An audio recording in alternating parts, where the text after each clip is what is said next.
بسم اللہ الرحمن الرحیم۔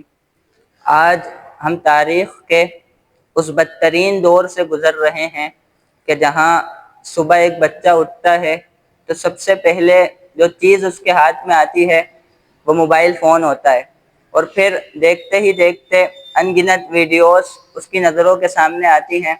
کوئی اس کا عقیدہ بگاڑ دیتا ہے، کوئی اس کی سوچ خراب کر دیتا ہے، کوئی اس کے اخلاقیات کا جنازہ نکال دیتا ہے۔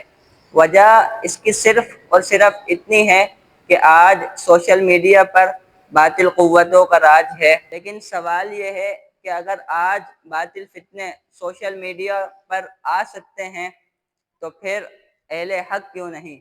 اگر آج باطل فتنے اپنے عقائد و نظریات، شبہات، بے حیائی سے لاکھوں لوگوں کو گمراہ کر سکتے ہیں تو پھر اہل حق، علماء، حفاظ، قراء اور دین سے محبت رکھنے والے لوگ اس میدان کو خالی کیوں چھوڑ دیتے ہیں؟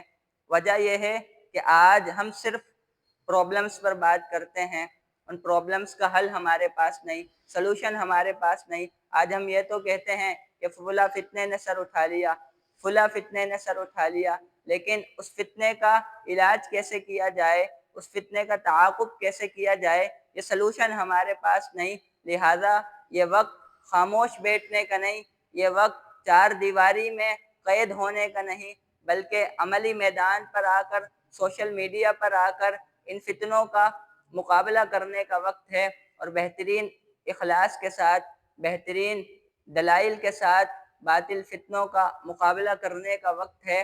اگر باطل فتنے اپنی ایک بات سے لاکھوں لوگوں کو گمراہ کر سکتے ہیں تو یقیناً حق کی ایک مخلصانہ بات وہ لاکھوں دلوں کو بدل بھی سکتی ہے۔